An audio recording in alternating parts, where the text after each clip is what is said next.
नमस्कार जय जगन्नाथ मो चैनल ओडिशा कुक बुक रे आपण मानकु बहुत बहुत स्वागत। आज चलतु बनैबा प्रोटीन रे भरपूर मखाना। तो से प्रथमे आम मसला को प्रस्तुत करनबा। तो गोटे टमाटो गोटे पियाज बड़ साइज रो पियाज दुईटी सुखिला लंका किछि काजू आ गोटे गुजराती देके मुझे पानी देके आपको बसई दूसरी सीझापी घोड़े देवी सीझापी। बर्तमान एपटे आम मखाना को गोटे कड़े बसैकी गैस रे मखानाटा को भाजी नबा। मखानाटा को लो फ्लेम रे भाजिबे नहले सेटा जळी जीवो। मखाना होची पूरा प्रोटीन रे भरपूर आउ एथिरे फैट नहीं।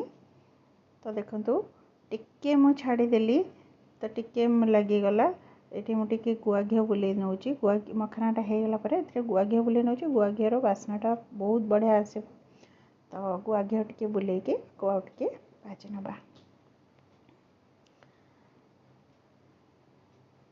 बर्तमान एपटे आमर टमाटो भी जो मसलाटा ठंडा हो जाता ताको बाटी नबा पूरा चिकन करी।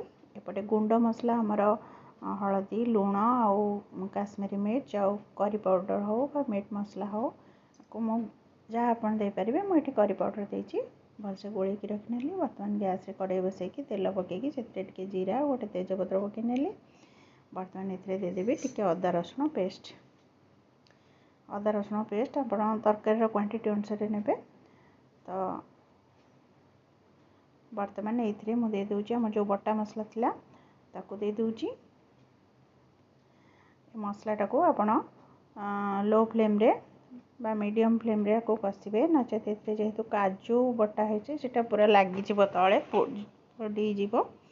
तो यहाँ को आम लो मीडियम फ्लेम रे आपको कसिबा। ये पकई नेली कसुरी मेथी बास्नाटा बहुत बढ़िया आसता है फ्लेवर से प्राय सबुथिरे प्राय मु कसुरी मेथीटा यूज करी। 4टा कंचा लंका को मझे चिरिकी पकई नहीं। कंचा लंकार फ्लेवर भी बहुत बढ़िया आसे। बर्तमान आम को कषि नबा भलसे।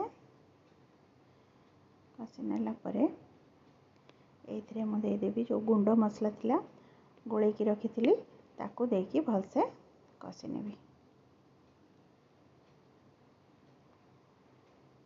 को भलसे कषि नेला परे देखंतु को आम पूरा भलसे तेल छाड़िया पर्यंत आम को कषि नबा। एथिरे मु किछि फ्रोजेन मटर थिला ताको मध्य एथिरे पकई नेछि। ताको पकईकी तेल छाड़िया पर्यंत आम कषिबा। मो वीडियोटी आपन मानकु केमती लागिला कमेंट करी निश्चय जनातु। देखंतु हमर मसला पूरा कषि हो गलानी। बर्तमान एथिरे देदेबा आम पानी देकी आपको घोड़े नबा आ फुटिया पई छाड़ दबा। मो वीडियोटी आपन मानकु जदि भल लगी थाए लाइक शेयर निश्चिंत करेंगे। मो चैनल रे जदि आप नुआ अछंती सब्सक्राइब करबा को आदौ भी भूलिबेनी। बर्तमान मो एथिरे टिके चीनी टेस्ट को बैलेंस करबा पई टिके चीनी पकई नेली। बर्तमान को फुटिया पई छाड़ देली। एबे एटा हमर फुटी गलानी ग्रेवीटा। फुटी गला परे आम एथिरे मखाना को पकई नबा। जो भाजी की रखी थी तो ताको पकई नबा। पकई के टिके फुटवा पे छाड़ दबा।